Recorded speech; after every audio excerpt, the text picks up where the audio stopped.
Quero agradecer a vossa presença aqui nesta tertúlia hoje.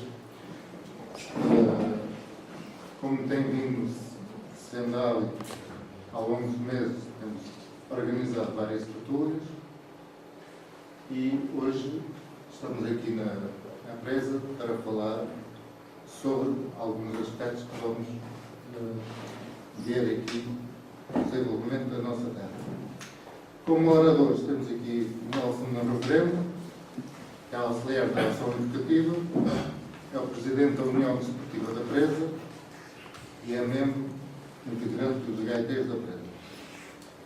Temos o Dr. José Carlos Garrucho, professor do agrupamento de escolas de Negra, psicólogo clínico, terapeuta familiar e de casal e supervisor na mesma área, e é vereador eleito sem flor da Câmara Municipal de Mira pelo Movimento Independente do Mar. Temos o Dr. Agostinho Silva, também faz parte das listas do Mar, e está aqui na mesa connosco. Passo a palavra então ao professor.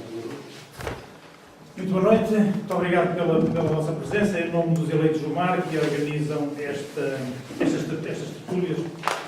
As tertúlias do Mar, que organizamos desde outubro de 2013, procuram um contacto mais próximo entre os eleitos do Movimento de Cidadania, Movimento Autárquico da Renovação e os eleitores e as populações. Começámos por fazer uma primeira tertúlia na sede do Conselho, em outubro de 2013, em que explicámos qual seria a nossa postura na governação autárquica, quer na Câmara Municipal, em que temos um vereador, quer nas juntas de freguesia e assembleias de freguesia, em que também temos eleitos, quer na freguesia de Mira, quer na freguesia da Praia. E, portanto, foi aí, digamos, o arranque desta relação entre aquilo que são as perspectivas e as políticas de cumprimento do programa dos eleitos independentes com os eleitores numa forma de relação de proximidade que para nós é essencial. Como sabem, nós não temos uma estrutura política, os movimentos independentes são organizações de cidadãos, os cidadãos juntaram-se, fizeram uma lista, arranjaram apoiantes, naquela altura a recolha das listas e, portanto, como não temos uma estrutura, aliás, decorrente da própria lei, a lei, no dia das eleições, dissolve as listas, dissolve os grupos independentes, eles são extintos, não é? Portanto, no dia das eleições em setembro do ano passado, nós fomos extintos, sobraram os eleitos. E, aliás, a organização disto é em nome dos eleitos. Os eleitos é que convocam estas estruturas. Isto porque, como não temos uma estrutura política, não somos um partido, não temos uma comissão política, não temos estatutos, não temos cotas, não temos militantes, consideramos que a única maneira de cumprirmos completamente o nosso mandato era mantermos em contacto com as pessoas, com os eleitores da nossa terra. E, portanto, fizemos isso logo em outubro para explicar esta circunstância em que nos encontramos e também para explicar a circunstância especial da política do nosso Conselho, que criou uma condição especial de governação, particularmente na nossa Câmara Municipal, mas também na freguesia de Mira, agora na freguesia da Praia, a relação de forças é diferente, um equilíbrio especial entre as forças políticas representadas quer na Câmara Municipal, quer na Assembleia de Freguesia de Mira, portanto, depois decorrendo disso na Junta. Como sabem, nós somos, digamos, o vereador de Charneira na Câmara Municipal, uma vez que há 3 eleitos do PSD que ganharam as eleições, e, portanto, tenho a presidência, e há 3 eleitos do PS.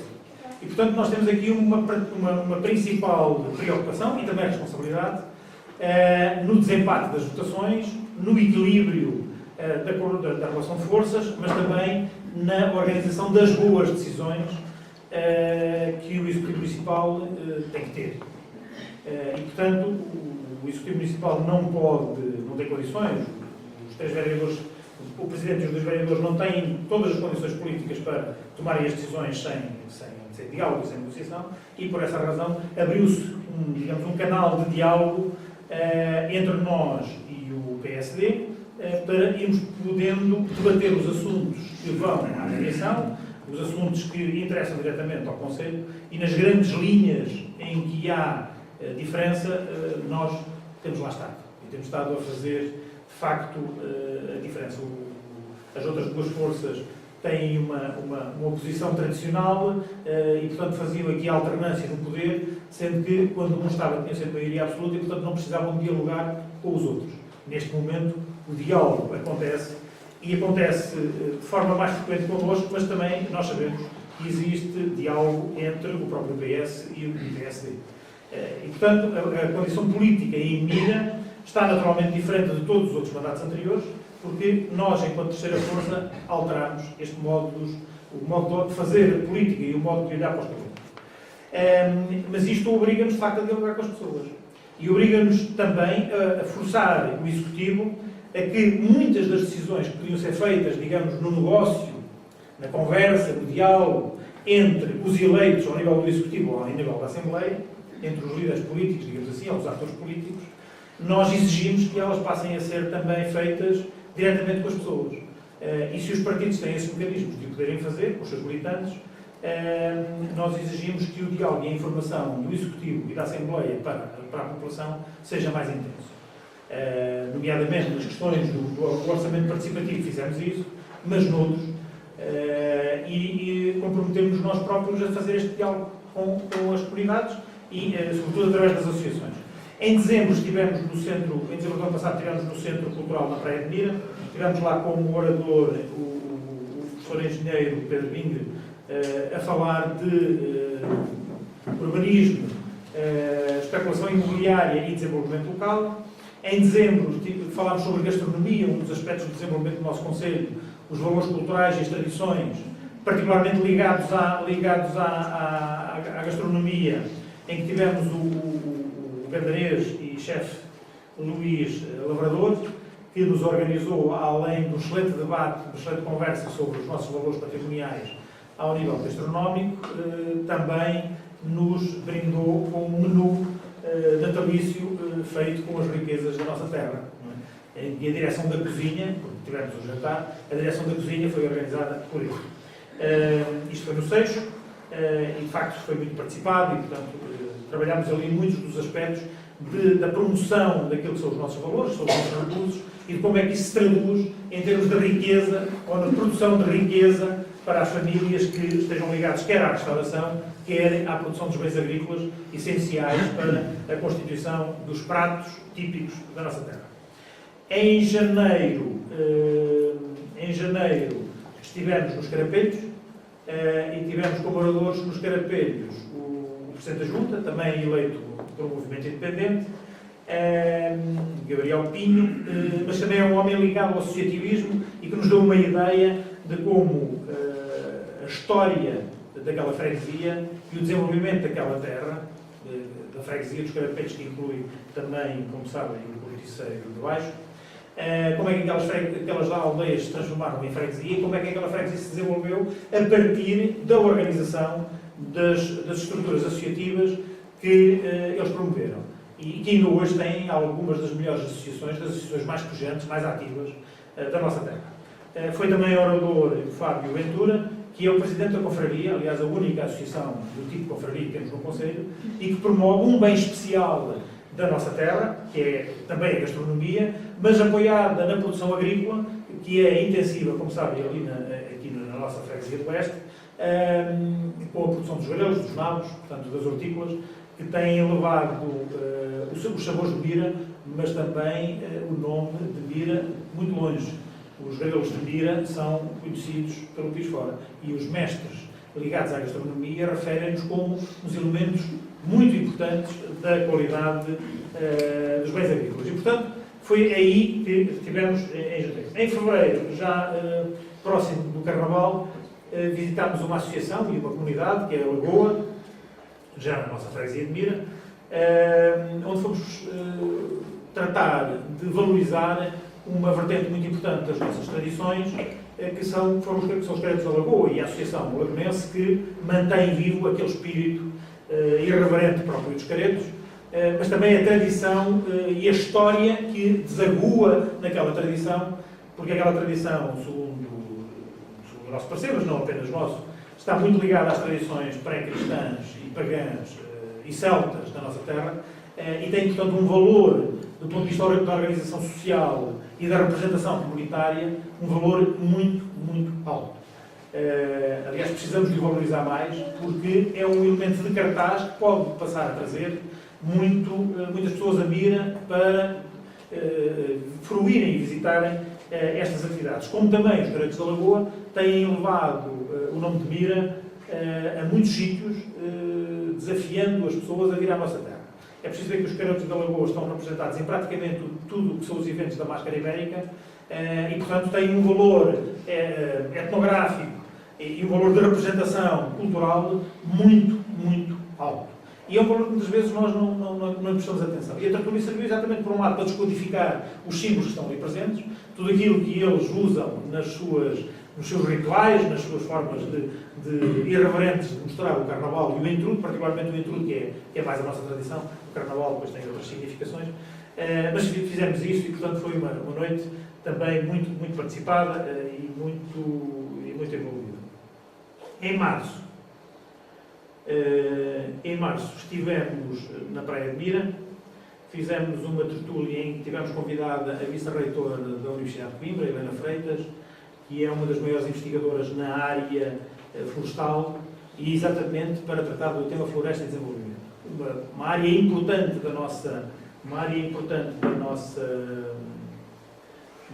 terra, de desenvolvimento importante da nossa terra é a floresta. A nossa vida sempre esteve ligada à floresta, quer no plantio da floresta, quer no uso da floresta, nas suas mais diversas dimensões, e tivemos o prazer de termos cá uma cientista, uma professora universitária, cientista, mas também uma mulher civicamente muito ativa, portanto, muito destes movimentos independentes, destes grupos que se preocupam com a partilha da informação e do conhecimento e do saber com as pessoas, com toda a gente, com a população, e, portanto, foi, de facto, também uma noite muito interessante, em que pudemos debater as nossas tradições e o nosso jogo com o uso do nosso território.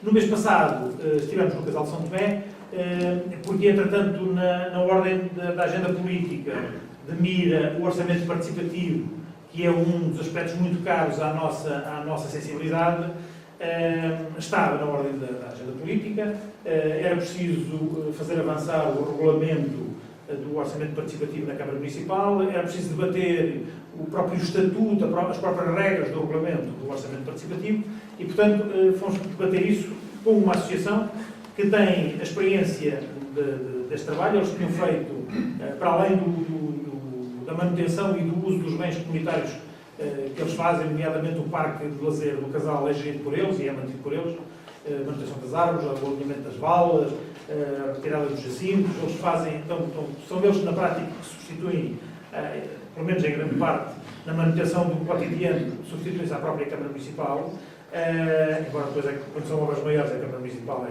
que as faz, mas eles são, digamos, os guardiões daquele bem.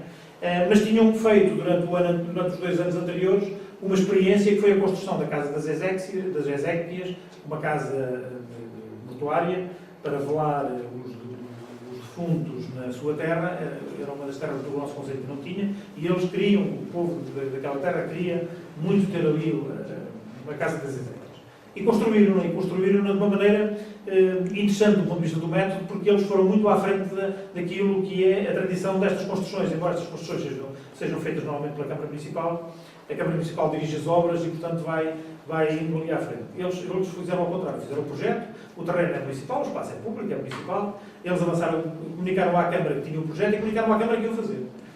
E começaram a obra. E de tal maneira que começaram a obra, porque já tinham dinheiro, recolheram dinheiro suficiente e necessário para avançar com a obra, recolheram entre a população e foram fazendo. A Câmara foi acompanhando, requereram eles próprios, enquanto associação, os parceiros que eram necessários, nomeadamente os parceiros da entidade religiosa, que deveria, no fim, fazer a bênção religiosa e tornar aquilo um espaço sagrado. Falaram com a Diocese, foram falar com as outras entidades, forneceram à Câmara os dados técnicos e a Câmara, portanto, teve tudo facilitado. Uma obra que, na prática, era da Câmara, foi feita pela Associação, dirigida pela Associação, de tal maneira que a Câmara, no fim, teve que andar lá a dizer, mas a gente também quer dar, também queremos participar financeiramente. Então, vamos fazer lá o cheque, porque, entretanto, a obra está a andar. E precisamos de dinheiro, já recolhemos pelo povo dinheiro. Portanto, aqui a obra funcionou ao contrário. A obra, na prática, é uma obra da Câmara Municipal, mas foi a população que a fez, através da sua associação, e a Câmara até tem que chegar à frente e dizer, pá, vejam lá se precisam de algum, porque a gente também quer participar. Claro que as coisas aproveitaram também aqui um timing político, que era as eleições, e, portanto, fazia jeito, não é? Nestas alturas, os políticos gostam de chegar à frente e de passar uns cheques e tal, porque nas alturas das eleições fica bem fazer isso por coisa boa. E, portanto, aquilo coincidiu, e eles exploraram também, desse ponto de vista, aquilo com alguma mestria. E, portanto, tinham esta experiência e fomos lá ouvir e conversar tanto sobre esta ideia, por um lado, dos orçamentos participativos, por outro lado, sobre a forma como as comunidades resolvem os problemas. E depois de termos feito a tertúlia no Casal de São Tomé, nós temos algum planeamento, mas estas últimas tertúlias do ano estavam menos planeadas porque tinham que corresponder, digamos, à atualidade política e aos desenvolvimentos que a nossa terra e a política local exigiam. Bom, e era preciso, porque na ordem do dia da Câmara Municipal está o Orçamento Participativo, de resto, a esta hora está a decorrer uma reunião para explicar o regulamento do Orçamento Participativo na Freguesia dos Carapelhos. Está, portanto, na ordem do dia e portanto, nós tínhamos o conhecimento de que aqui a Associação Desportiva da Presa tinha um projeto e tinha uma prática que não é muito comum no Conselho, que envolve não apenas a Associação, mas envolve os mordomos da festa, não é? Envolve todas as dinâmicas sociais da festa, do grupo desportivo. Há aqui, digamos, uma funcionalidade e um modo, eu diria, ético de gerir os recursos públicos que são angariados por estas instituições no desenvolvimento das suas atividades e como é que elas depois se conjugam para cumprir um bem comum, que é melhorar a própria funcionalidade da comunidade. Pronto, e desafiámos naturalmente o Presidente da União Desportiva da Presa, o Nelson Bravoreno, que logo se prontificou a estar connosco e a partilharmos todos, a conversarmos todos sobre como é que é a nossa tradição de gerir o bem comum, como é que se envolvem nestas práticas de construir a comunidade, porque construir a comunidade não é apenas sermos vizinhos, não é estarmos porta com porta, não é só dizermos bom dia, boa tarde, como é que vão, e estarmos naqueles momentos mais sérios, mas é cumprir o dia-a-dia e estarmos preocupados em gerir o nosso dia-a-dia, gerindo aquilo que é o espaço público, gerindo o imobiliário construído e, portanto, fazendo da nossa terra um espaço vivo, não é? E ativo.